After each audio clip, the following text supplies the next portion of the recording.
projet GISMAC, c'est le projet de gestion des zones marines et côtières au Bénin. C'est sous le ministère du cadre de vie et de développement durable. C'est dirigé par, ou bien c'est coordonné par Mme Faustine Sizogan, sous le DGEC, la direction de l'environnement et du climat du ministère du cadre de vie et de développement durable. Donc c'est eux qui gèrent ça, et avec leur partenaire privilégié qui est la Convention d'Abidjan, donc qui est une institution régionale et qui a sélectionné 3 pays, dont le Bénin. Vous avez le Bénin, la Côte d'Ivoire et le Ghana, qui sont les 3 pays sélectionnés, qui sont des pays pilotes, pour mettre en œuvre d'abord les objectifs de la Convention d'Abidjan, dont l'un des objectifs est la création des AMP. Avant l'AMP, il y a d'autres objectifs à atteindre, dont identifier d'abord les zones d'importance écologique et biologique, qu'on appelle ZIEB. C'est en fait les zones d'intérêt qu'on pourrait conduire à la création des AMP au Bénin. Donc il fallait les identifier d'abord dans les 3 pays. Donc le Bénin l'a fait, et nous l'avons validé depuis 2019 avec les partenaires. Quelles sont les zones? Nous avons une première zone qui est à Donatin, qui est encore la zone d'incubation des tortues marines de l'ONG Nature Tropicale. Donc, comme nous avons identifié comme premier site potentiel pour créer une AMP à Donatin. Donc, la seconde zone, c'est au niveau de la Bouche du Roi. Comme vous le savez, au niveau de la Bouche du Roi, c'est une embouchure, c'est un endroit où la mer et le continent se rencontrent. Donc, nous avons des ressources marines qui migrent de l'océan Atlantique et qui rentrent dans la lagune côtière. Et comme vous le savez, la lagune côtière de Grand Popo longe jusqu'à Ouida et jusqu'à Toboué. Donc, nous voulons protéger cette zone. Bon, dans l'ancien temps, en 2007 par exemple, le Bénin avait tenté déjà de protéger cette partie-là comme une AMP, mais malheureusement, le projet n'a pas abouti. Donc, nous avons considéré ces travaux antérieurs que nous avons pris en compte. Donc, c'est à cause de ça que nous avons identifié 2 sites actuellement, donc le site de Grand Popo et le site de Donatin, qui sont pour le moment les 2 sites que nous voulons protéger. Et comme je l'ai dit, avant d'aller à la création de ça, on les avait identifiés d'abord comme des sites potentiels.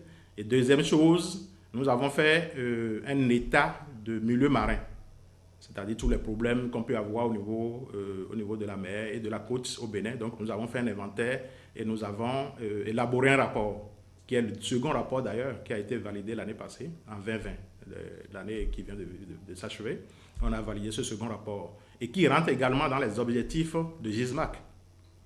C'est la Convention d'Abidjan qui les a dit de faire ça. Troisième chose maintenant, c'est d'aller à la création des aires marines protégées. Donc les sites que nous avons identifiés initialement, comme les ZIEB, on va les conduire à la création des aires marines protégées. Et qui parle des aires marines protégées, pour ceux qui ne le savent pas, c'est exactement comme les forêts protégées sur le continent. Donc on fait la même chose en mer qu'on appelle des réserves marines, pour pouvoir préserver nos ressources. Comme vous le savez, les ressources marines aujourd'hui, comme les poissons et autres, subissent d'énormes pressions. Les pêcheurs les prennent comme ils les veulent.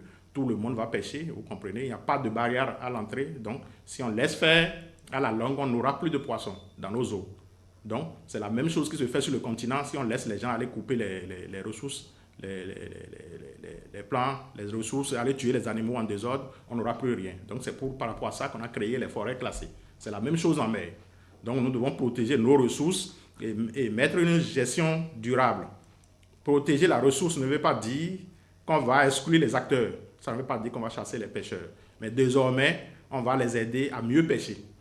On va avoir les périodes de repos biologique où on va laisser les animaux pondre, se reproduire et après ouvrir la pêche pendant 2, 3 mois, 4 mois et après fermer encore. Donc, ça se fait dans beaucoup de pays déjà, comme j'ai dit. Au Sénégal, vous allez, au Gabon, vous allez, en Sierra Leone, vous allez aujourd'hui, à Sao Tomé, vous allez aujourd'hui. Tous ces pays ont déjà mis sur pied ces stratégies et qui les permet de gérer durablement leurs ressources. Le Bénin, on n'en est pas encore là, donc on s'en va progressivement. Et comme je vous ai dit, nous avons déjà créé les sites. Nous sommes, la dernière fois, le 29 décembre passé, on est allé à la prévalidation du projet de décret qui va sanctionner la création des AMP. Donc, les travaux sont en cours. Pas plus que la semaine passée, on a été aussi associé à un diagnostic participatif où nous avons rencontré les femmes mareyeuses des sites identifiés. avec qui nous avons discuté. Et tous ces travaux doivent conduire à l'élaboration du PAG. Qui parle de PAG, parle de plan d'action et de gestion de ces sites. Donc voilà progressivement comment nous sommes en train d'évoluer. Notre effort est déjà accepté au niveau de l'ANPAO qui nous a permis d'être membres sous réserve de la création. Donc je suis certain et puis avec l'effort du ministère du cadre de vie, ce qu'ils sont en train de faire, j'ai eu l'occasion de les exhorter à nous accompagner. Sinon, on les accompagne, mais on est tous béninois, on est tous du même pays. Donc, il faut que cette fois-ci, on serre les coudes et qu'on aille vite. Si vous le savez, pas plus qu'il y a 2 semaines, la Côte d'Ivoire, qui était en arrière par rapport au Bénin, vient de créer ses premières AMP. Oui, tout le monde le sait. Le Gabon également, il y a 2 ans, le Gabon n'avait pas encore d'AMP à créer des AMP. Nous, depuis 2007, on s'est lancé à la création de l'AMP, mais on n'en arrive pas. Mais cette fois-ci, je pense qu'on va y aller.